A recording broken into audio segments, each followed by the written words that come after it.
안녕하세요. 찐출세TV입니다. 오늘은 음욕에 관한 경전에 나오는 말씀들에 대해서 알아보겠습니다. 먼저 능엄경에 나오는 내용을 살펴보면 옛성인이 말씀하시기를 슬픔은 전기가 흩어지는 것보다 더 슬픈 것이 없고 편안함은 기온이 모이는 것보다 더 편한 것이 없다고 한 것은 음욕을 경계한 지극한 말씀이다.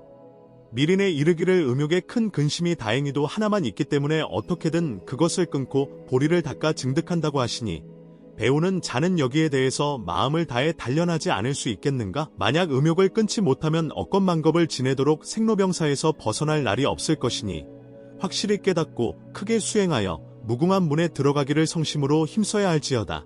사댁의 음욕을 행하였으니 도둑질이 아니겠는가? 음사가 이루어지면 해명이 끊어져서 죽음을 받나니 이것이 살생이 아니겠는가? 이글거리는 화롯불과 시퍼런 칼날이 육신을 상하게 하는 것은 잠시의 불행이지만 정욕의 칼틀과 애욕의 쇠사슬이 해명을 더럽혀서 잡아매는 것은 영원히 세상에서 벗어나기 어려운 것이니 그러므로 경전의 개송에 이르기를 음란함이 칼과 검은 아니나 능히 지혜의 목숨을 자르고 요괴가 맹렬한 불꽃인지라 스스로 공덕의 숲을 태운다고 하였다. 술을 마시지 않음은 음욕을 막음에 있어서 지극함이 있고 고기를 먹지 않음은 살생을 막음에 있어서 지극함이 있다. 음욕이 독사의 독이나 원수나 도적보다 더욱 심하다고 한 것은 해명을 없애고 빼앗기 때문이다. 옛날 서쪽 나라에 어떤 수도인이 있었는데 오신통을 얻었는데 비로 인하여 미끄러져 넘어지고 마침내 주력으로 여러 해를 비가 오지 못하게 하였다. 국왕이 그 도인의 소행임을 알고 곧 근심을 하며 말하기를 만약 그 도인을 항복받는 자가 있으면 황금 천근을 상으로 주겠다고 하였다. 어떤 음녀가 왕에게 아뢰기를 제가 능히 항복받겠습니다 하고 도인에게 가서 절을 하고 몸을 어루만지니 도인이 음욕이 일어나서 문득 신통을 잃는 바람에 비가 쏟아졌다. 음녀가 왕을 뵙고 황금을 받은 일이 있었다. 그러므로 도를 무너뜨리고 뜻을 상실하게 하는 것은 그 화근이 음색으로 말미암은 것이니 삼가지 않을 수 있겠느냐? 도의 뜻을 둔 자는 음살도 세 가지를 끊지 않을 수 없느니라. 다음은 원각경에 나오는 내용을 살펴보겠습니다. 모든 중생은 음욕 때문에 생사에 윤회한다. 음욕은 애정을 일으키고 애정은 생사를 일으킨다. 음욕은 사랑에서 오고 생명은 음욕에서 싹튼다. 음욕 때문에 마음에 거스름이 생기고 미움과 질투를 일으켜 온갖 악업을 짓는다.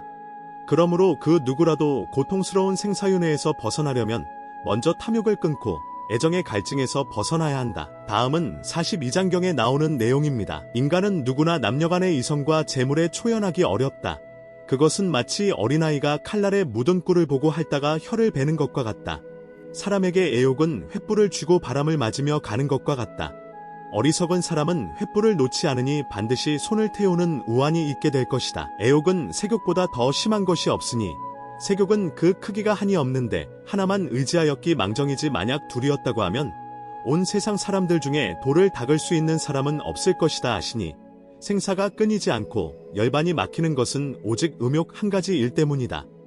늙은 여인은 어머니같이 생각하고 젊은 여인은 누이같이 생각하고 어린 여자는 딸같이 생각하여 예로서 공경할지니라. 다음은 열반경에 나오는 내용입니다.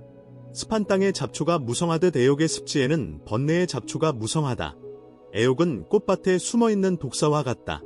사람들은 독사에게 물려 죽는 줄도 모르고 꽃을 꺾으러 꽃밭으로 달려간다. 이처럼 애욕이 숨어있는 곳에는 항상 유혹이 따른다. 다음은 사분율에 나오는 내용입니다. 애욕은 착한 법을 태워버리는 불꽃과 같아서 모든 공덕을 없애버린다.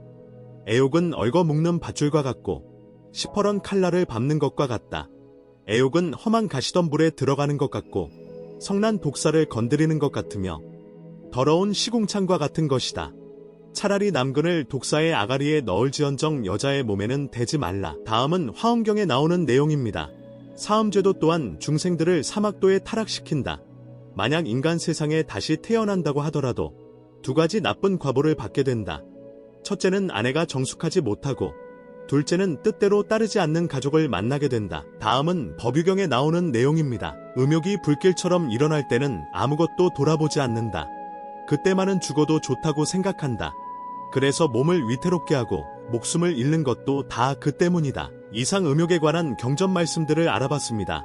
음욕은 찐출세하는데 큰 방해요소임을 아시고 찐출세하시길 빌겠습니다. 내용이 도움이 되셨다면 구독, 좋아요 부탁드립니다. 감사합니다.